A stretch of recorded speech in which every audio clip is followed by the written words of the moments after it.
ngalan ng Ama at ng Anak at ng Espiritu Santo, sumainyo ang Panginoon.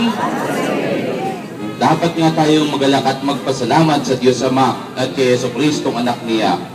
Pinugasan sa dugo ni Jesucristo ang kasamaan ng sangkatauhan. Noong unang panahon, niligtas ng Diyos ang kanyang bayan mula sa pagkaalipin.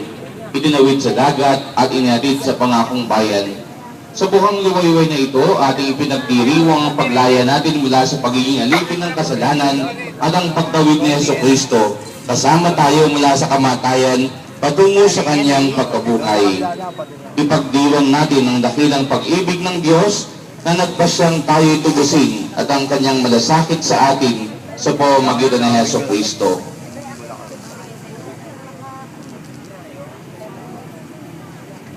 Aawit po.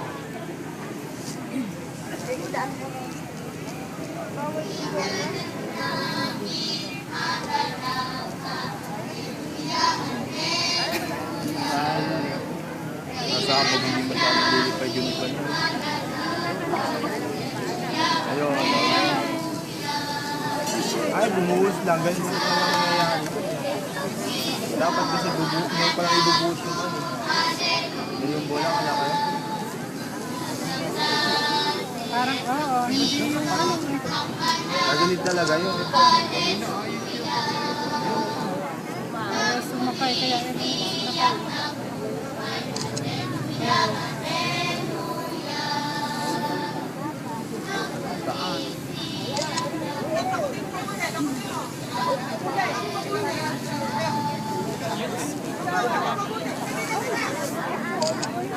Nako.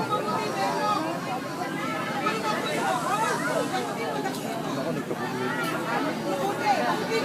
Ang ilalim.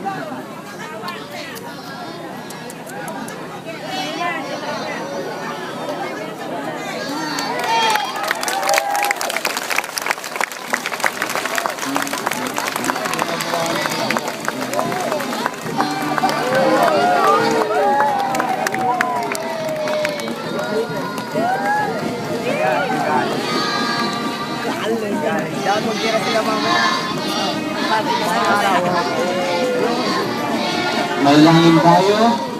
O Diyos, sa pamamagitan ng maling pagkabuhay ng iyong anak na si Jesucristo, Panginoon namin, minarapat ng paligayahin ng mundo. Hiling namin sa iyo na alang-alang sa pinahing mali na kanyang ina ay makamtan namin ang kaligayahan sa buhay na walang hanggan sa pamamagitan ni Kristo ang aming Panginoon kasama ng Espiritu Santo sa walang hanggan. Amen.